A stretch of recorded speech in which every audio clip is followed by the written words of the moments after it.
Hey students, welcome back to my channel सोचने। अगर आप इस चैनल पर नए हैं तो प्लीज मेरे चैनल को सब्सक्राइब कर दीजिएगा। तो चलिए शुरू करते हैं कि हमें आज क्या देखना है। तो क्या है साइटोस्केलेटन।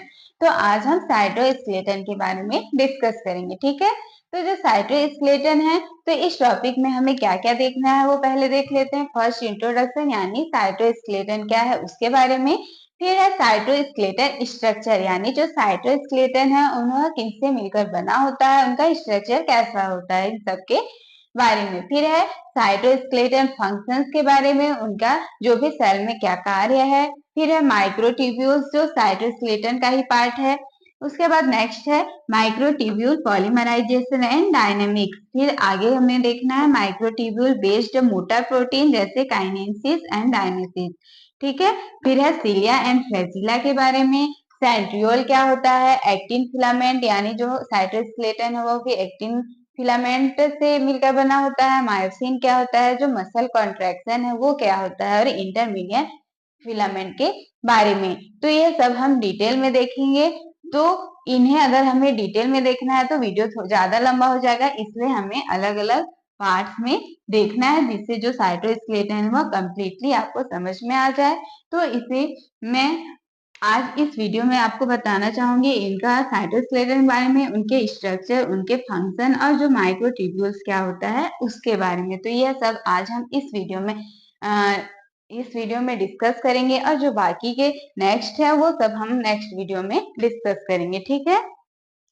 जो साइटोस्केलेटन है इससे बहुत सारे क्वेश्चंस क्या है जो सेट के एग्जाम्स में आए हुए हैं। तो ये टॉपिक बहुत ही ज्यादा इंपॉर्टेंट है, तो इसे हमें डिटेल में कवर करना है, ठीक है। तो सबसे पहले हम देखते हैं साइटोस्केलेटन के बारे में कि एक्चुअली ये होता क्या है। तो इसका जो कलर डायग्राम है यानी जो भी कलर पिक्चर है आप स्क्रीन पे देख सकते हैं। तो इसमें हम देखते हैं कि साइटोस्केलेटन क्या होता है। जो साइटोस्केलेटन वह स्ट्रक्चर होता है जो सेल के शेप यानी जो सेल का आकार होता है और उनके इंटरनल ऑर्गेनाइजेशन को बनाए रखता है। यानी उनके अंदर इंटरनल ऑर्गेनाइजेशन यानी जो सेल है उसके अंदर जो भी सेल ऑर्गेनेल पाए जाते हैं, जैसे एंडोप्लाज्मिक रेटिकुलम, जो भी न्यूक्लियस हो गया, जो माइटोकॉन्ड्रिया हो गया, ऐसे बहुत सारे जो सेल ऑर्गेनेल्स हैं उनको ऑर्गेनाइज करके रखता है। तो ये काम कौन करता है, साइटोस्केलेटन करता है। जैसे आप स्ट्रक्चर में भी देख सकते हैं कि इनका एक क्या होता है, कॉम्प्लेक्स नेटवर्क होता है, और यह जो सेल को मैकेनिकल सपोर्ट प्रोवाइड करता है। जो भी इनमें सेल ऑर्गेनेल, जैसे ये क्या है एंडोप्लाज्मिक रेटिकुलम, जिसमें क्या है ये रफ एंडोप्लाज्मिक रेटिकुलम है, इसके ऊपर राइबोसोम है।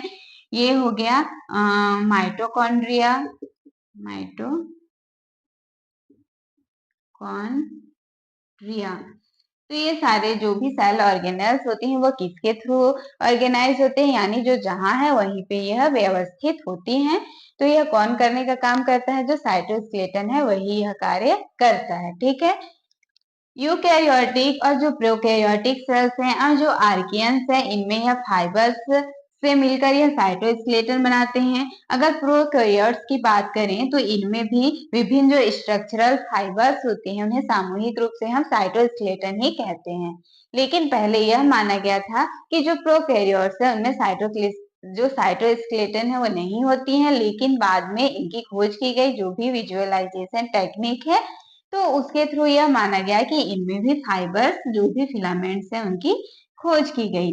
अगर यूकैरियोटिक सेल में हम देखें तो यह विभिन्न फाइबर्स और मोटर प्रोटीन्स से बने एक कॉम्प्लेक्स नेटवर्क होते हैं इस तरीके से। जैसे अगर साइटोस्केलेटन में देखेंगे मेन जो फिलामेंट क्या क्या है, जैसे माइक्रोट्यूब्यूल हो गया, इंटरमीडिएट फिलामेंट, और क्या माइक्रोफिलामेंट या जिसे हम कहते हैं एक्टिन फिलामेंट। उनका स्ट्रक्चर कुछ इस तरीके से है। जैसे इंटरमीडिएट फिलामेंट को हम देख सकते हैं कि यह किस तरीके से जो भी सेल ऑर्गेनेल है उसको किस तरीके से जोड़े हुए है, यानी उसे उसी स्थान पर रखे हुए है। तो इनका पूरा एक कॉम्प्लेक्स नेटवर्क होता है। यह वही सेल को शेप प्रदान करता है और जो भी मैकेनिकल सपोर्ट है वह प्रोवाइड करता है। अब यह फिलामेंट क्या होती हैं, तो यह जो फिलामेंट है वह क्या होंगे, प्रोटीन्स के ही बने होते हैं। यानी जो प्रोटीन फिलामेंट होती हैं उन्हीं का ही इंट्रासेल्यूलर नेटवर्क होता है। इंट्रासेल्यूलर यानी जो भी सेल के अंदर ही ये सारे इनके प्रोटीन फिलामेंट होती हैं।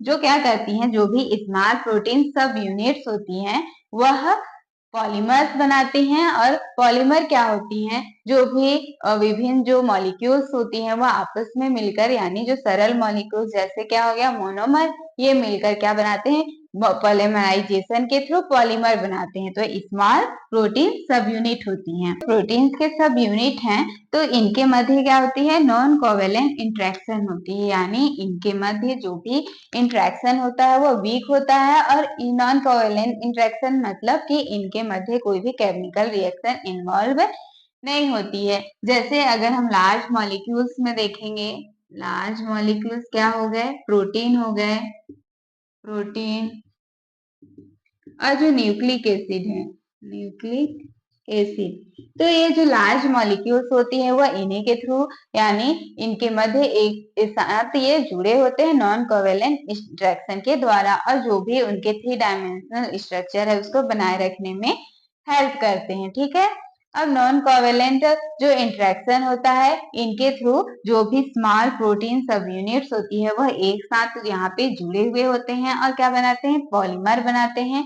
और उनका एक नेटवर्क हमें जो भी साइटोप्लाज्म है उसमें देखने को मिलता है। तो आप देख सकते हैं कि यह जो सेल के लिए कितना ज्यादा इंपॉर्टेंट है। अगर साइटोस्केलेटन नहीं होगा तो जो सेल ऑर्गेनेल है वह इधर उधर हो जाएंगे और उनका जो कार्य है वो प्रॉपर नहीं हो पाएगा। तो जो सेल ऑर्गेनेल है वो जहाँ है वहीं पे रहे और अपने कार्य को सुव्यवस्थित तरीके से करे।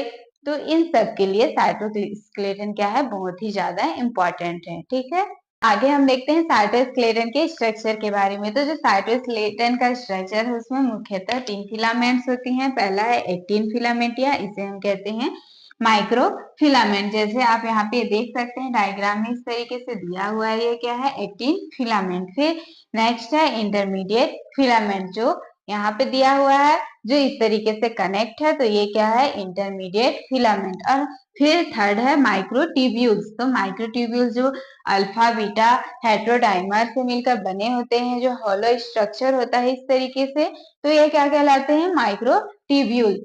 तो इसे हम आगे डिटेल में देखेंगे कि एक्चुअली इसका स्ट्रक्चर कैसा होता है और यह क्या क्या कार्य करते हैं, तो इसे हम आगे देखेंगे।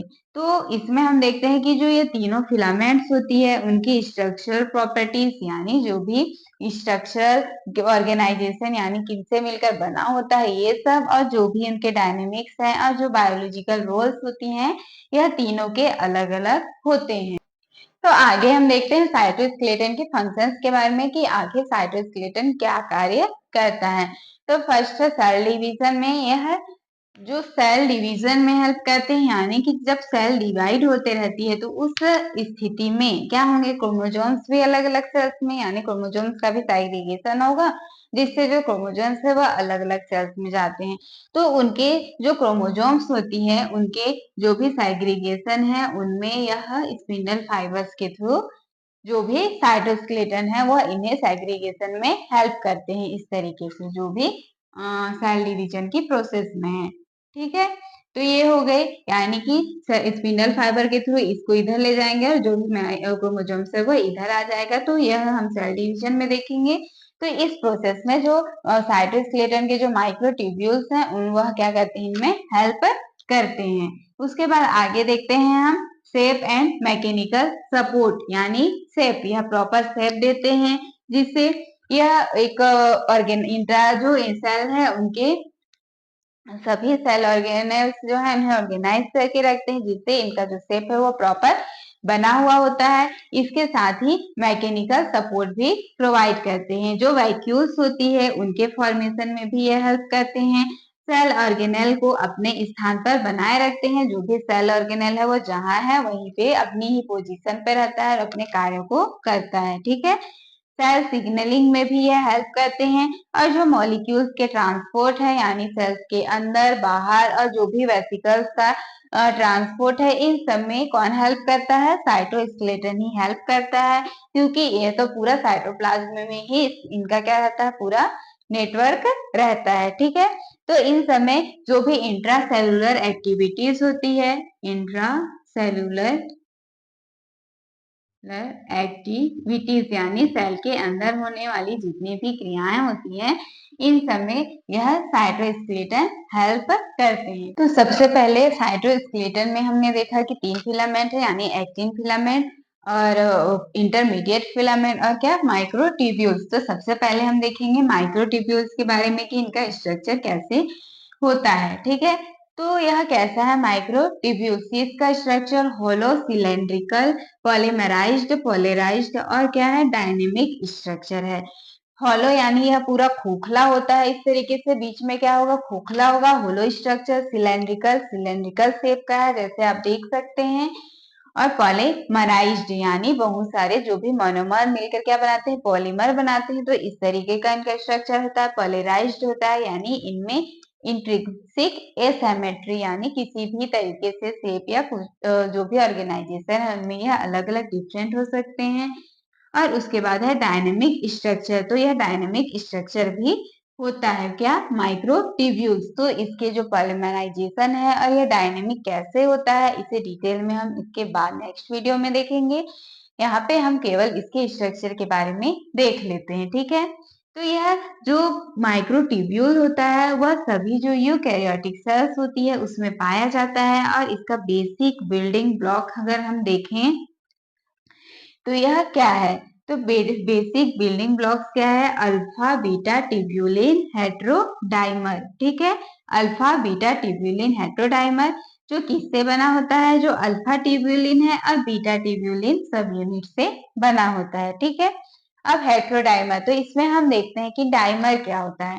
डाइमर क्या होगा, कोई भी सरल यौगिक या मूलक के जब दो मॉलिक्यूल्स मिलकर एक कंपाउंड बनाते हैं तो यह क्या कहलाता है डाइमर कहलाता है। और इसमें दो अलग अलग सब यूनिट है जैसे क्या अल्फा ट्यूब्यूलिन है और बीटा ट्यूब्यूलिन है, तो ये क्या हो जाएगा हेट्रोडाइमर। तो अल्फा बीटा ट्यूब्यूलिन हेट्रोडाइमर। ठीक है, और जो अल्फा और बीटा जो ट्यूब्यूलिन है वह 50 केडीए जो प्रोटीन्स है यानी इनका वेट बता रहा है। केडीए क्या होता है किलो डाल्टन, किलो डाल्टन। तो केडीए किलो डाल्टन को डिनोट करता है यानी जो भी मॉलिक्यूल्स होती हैं उनके वेट को मापने की एक इकाई है। यह जो भी लार्ज मॉलिक्यूल्स है प्रोटीन्स है जो मैक्रो मॉलिक्यूल्स हैं उनके मापने का एक क्या बोल सकते हैं यूनिट है। ठीक है, 1 किलो डाल्टन में हो सकता है 1000 डाल्टन, 1000 डाल्टन। तो इस जो अल्फा बीटा 15 केडीए की जो अल्फा ट्यूब्यूलिन और बीटा ट्यूब्यूलिन सब यूनिट से मिलकर हेट्रोडाइमर बनाते हैं। और यह अल्फा बीटा जो ट्यूब्यूलिन है, अब इसमें हम देखते हैं ट्यूब्यूलिन क्या होता है। ट्यूब्यूलिन एक जो भी यूकैरियोटिक सेल्स हैं उनमें पाया जाने वाला हाईली कंजर्व्ड ग्लोब्यूलर प्रोटीन है। ग्लोब्यूलर प्रोटीन जो भी गोलाकार होते हैं और क्या होंगे वाटर में सोल्यूबल होते हैं। और हाईली कंजर्व्ड का हम ये कह सकते हैं कि जब ये किसी भी प्रोसेस से गुजरते हैं तो ये आसानी से इसमें चेंजेस नहीं होते हैं यानी हाईली कंजर्व्ड होते हैं। ठीक है, तो जो भी ट्यूबुलिन होती हैं तो जो अल्फा बीटा ट्यूबुलिन हेट्रोडाइमर है यह क्या करती हैं एक लीनियर फिलामेंटस स्ट्रक्चर बनाती है कुछ इस तरीके से। ठीक है, इसमें एक हो जाएगा यह बीटा सब यूनिट है तो ये अल्फा, यह बीटा है तो ये अल्फा, इस तरीके से एक लीनियर फिलामेंटस स्ट्रक्चर बनाती हैं। Linear filamentous structure longitudinal. ठीक है, तो इसे हम क्या कहते हैं प्रोटोफिलामेंट, प्रोटोफिलामेंट। ठीक है, तो यह एक स्ट्रक्चर बनाया जो क्या कहलाता है प्रोटोफिलामेंट कहलाता है। अब जो अल्फा और बीटा जो भी सब यूनिट है इनके मध्य क्या होता है नॉन कोवेलेंट इंटरेक्शन होता है यानी नॉन कोवेलेंट इंटरेक्शन के थ्रू यह एक दूसरे से जुड़ती जाती हैं और क्या बना लेती हैं एक लीनियर फिलामेंटस स्ट्रक्चर जिसे हम क्या कहते हैं प्रोटोफिलामेंट कहते हैं। ठीक है, तो अब यह जो प्रोटोफिलामेंट होते हैं उसमें 13 प्रोटोफिलामेंट मिलकर क्या बनाते हैं माइक्रोट्यूब्यूल का निर्माण करते हैं यानी इस तरीके से एक खोखली संरचना बनाते हैं जिसे हम क्या कहते हैं माइक्रोट्यूब्यूल कहते हैं। अब इसमें हम देखते हैं कि जो इसमें एक ये जो सब यूनिट है, ये क्या है, बीटा सब यूनिट, फिर अल्फा, फिर बीटा, इस तरीके से होगा। तो लास्ट में क्या हो जाएगा, अल्फा सब यूनिट। तो जो बीटा सब यूनिट होता है वह प्रोटोफिलामेंट के एक एंड को फेस करेगा, यानी एक एंड को, और जो अल्फा सब यूनिट है वह एक एंड को फेस करता है। तो इसमें हम देखते हैं कि इनकी जो भी डायनेमिक स्ट्रक्चरल प्रॉपर्टीज है, उनके आधार पर इसे हम प्लस एंड और माइनस एंड में डिवाइड कर सकते हैं। तो जो तेजी से ग्रो करते हैं, तो यह जो बीटा सब यूनिट है वो प्लस एंड पर एक्सपोज होता है, और यह अल्फा सब यूनिट माइनस एंड पर एक्सपोज होता है, जो धीमी गति से ग्रो करते हैं। ये सब आगे हम देखेंगे। तो जब प्रोटोफिलामेंट मिलकर क्या बना रहे हैं, माइक्रोट्यूब्यूल, और इसमें कितना प्रोटोफिलामेंट है, 13, ठीक है। 1 2 3 4 5 6 7 8 9 10 11 12 13, तो टोटल 30 प्रोटोफिलामेंट है, जिनमें दो देखेंगे हम, दो एंड यानी प्लस एंड और माइनस एंड। तो यह प्रोटोफिलामेंट होते हैं वह इस तरीके से जुड़ते जाते हैं, ठीक है। तो इनमें जो इस तरीके से जुड़ते जाते हैं और क्या बनाएंगे, सिलेंड्रिकल खोखला स्ट्रक्चर बनाते हैं। जब यह इस तरीके से जुड़ेंगे तो ऊपर में केवल बीटा सब यूनिट आ जाएगा, और नीचे में क्या हो जाएगा, केवल अल्फा सब यूनिट आ जाएगा, ठीक है। तो इनका स्ट्रक्चर कुछ इस तरीके से होगा कि बीटा सब यूनिट के बाद फिर बीटा, फिर बीटा, फिर बीटा सब यूनिट, इस तरीके से हम देखेंगे। और जो अल्फा है तो अल्फा सब यूनिट के बाद अल्फा अल्फा अल्फा, तो इस तरीके से इनका स्ट्रक्चर हो जाता है। और इनका जो डायमीटर अगर हम देखेंगे तो 25 नैनोमीटर तक होता है। अब जो सामान्य अगर माइक्रोट्यूब्यूल में देखेंगे तो इनकी संख्या 13 होती है, लेकिन कुछ एग्जाम्पल ऐसे भी हैं जिनमें जो प्रोटोफिलामेंट है वह 11 से लेकर 15 तक हो सकते हैं, यानी इनकी संख्या डिफरेंट हो सकती है। इसमें अगर हम देखें कि जो अल्फा बीटा ट्यूब्यूलिन, जो अल्फा बीटा ट्यूब्यूलिन हेट्रोडाइमर है, हेट्रोडाइमर, तो जो अल्फा बीटा ट्यूब्यूलिन हेट्रोडाइमर है वो पोस्ट ट्रांसलेशन मॉडिफिकेशन से गुजरते हैं, जैसे क्या हो गया, फास्फोरिलेशन, एसाइलेशन, सुमोलाइजेशन, ये सारे प्रोसेस हैं, ठीक है। इसके अलावा जो भी ट्यूब्यूलिन स्पेसिफिक मॉडिफिकेशन है, जैसे पॉलीग्लूटामाइलेशन, तो इन सारी जो ग्लूटामेट्स है उनको जोड़ना, यह सारी जो प्रोसेस है इन सबसे जो अल्फा बीटा ट्यूब्यूलिन हेट्रोडाइमर है वह गुजरते हैं, ठीक है। आगे हम देखते हैं सिंगलेट माइक्रोट्यूब्यूल और डबलेट माइक्रोट्यूब्यूल्स क्या होता है, और ट्रिपलेट माइक्रोट्यूब्यूल्स क्या होता है, ठीक है।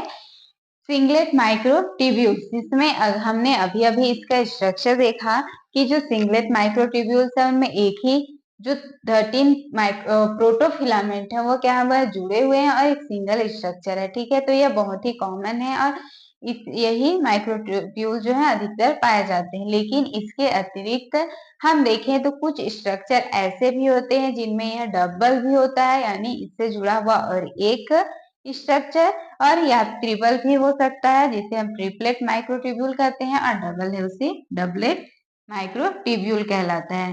तो डबलेट माइक्रोट्यूब्यूल में हम देखेंगे कि एक तो माइक्रोट्यूब्यूल ऐसा है जिसमें क्या है, 13 क्या है, प्रोटोफिलामेंट है, लेकिन जो दूसरा जो भी माइक्रोट्यूब्यूल है जो इससे आकर जुड़ता है, यानी बी, उसमें क्या होते हैं, ये अपूर्ण होते हैं। ये कितने होते हैं, 10 या 11 हो सकते हैं, 3 4 5 6 8 9 10, तो ये क्या होता है, अपूर्ण होता है, जो किससे आके जुड़ गया है, ए से, तो यह क्या कहलाएगा, डबलेट माइक्रोट्यूब्यूल।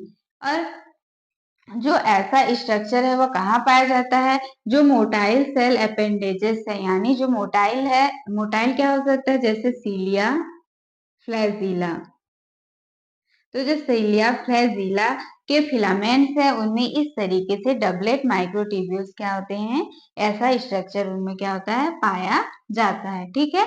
उसके बाद आगे हम देखेंगे ट्रिपलेट माइक्रोट्यूब्यूल। तो ट्रिपलेट माइक्रोट्यूब्यूल में ही इसमें भी पूरा क्या होगा, 1 2 3 4 5 6 7 8 9 10 11 12 13, तो इनमें 13 प्रोटोफिलामेंट होंगे, लेकिन इससे जुड़ा हुआ जो भी माइक्रोट्यूब्यूल है वो अपूर्ण होगा, और इनमें कितने होते हैं, 10। 4, 5, 6, 7, 8, 9, 10। ठीक है, तो इसी तरीके से बी से जुड़ा हुआ सी होता है, तो यह क्या कहलाता है? ट्रिपलेट माइक्रोट्यूब्यूल कहलाता है। ठीक है, तो ऐसा जो स्ट्रक्चर है वो कहाँ पाया जाता है? जो बेसल बॉडी स्ट्रक्चर है उसमें पाया जाता है। अब बेसल बॉडी क्या है? जो भी बेसल बॉडी क्या होता है? जिससे क्या होते हैं? सिलिया और फ्लैजिला जुड़े हुए होते हैं। अब सिलिया फ्लैजिला को भी हम डिटेल में देखेंगे। तो बेसल बॉडी से जो सिलिया और फ्लैजिला है वह जुड़े हुए होते हैं और ये कहाँ होता है? सेंट्रियोल्स में। और सेंट्रियोल कहाँ होता है? सेंट्रोसोम में प्रेजेंट होता है। ठीक है, तो ये हो गया जो भी डबलेट माइक्रोट्यूब्यूल और ट्रिपलेट माइक्रोट्यूब्यूल्स के बारे में। तो ये सारे हो गए माइक्रोट्यूब्यूल के स्ट्रक्चर के बारे में। और इसके आगे हम नेक्स्ट वीडियो में देखेंगे कि एमटीओसी यानी माइक्रोट्यूब्यूल ऑर्गेनाइजिंग सेंटर, और जो भी सेंटर यानी जहाँ पे जो माइक्रोट्यूब्यूल है वह कैसे अरेंज होती है, इनका सेंटर कहाँ पे ये होती है सेल में, जो सेल के साइटोप्लाज्म है उसमें। और जो पॉलीमराइजेशन है, डायनेमिक्स है, इन सब के बारे में आगे हम डिटेल में देखेंगे। अगर आप इस चैनल पर नए हैं तो प्लीज मेरे चैनल को सब्सक्राइब कर दीजिएगा। और आपको इस टॉपिक से रिलेटेड कोई भी प्रॉब्लम हो तो कमेंट करके जरूर बताएं। आप इंस्टाग्राम में भी फॉलो कर सकते हैं, इसका लिंक भी दिया हुआ है। और इसका जो पीडीएफ है यानी जो नोट्स है जिसमें आपको डायग्राम क्लियरली मिल जाएगा, और इसका लिंक भी डिस्क्रिप्शन मिल जाएगा, आप वहां जाकर डाउनलोड कर सकते हैं।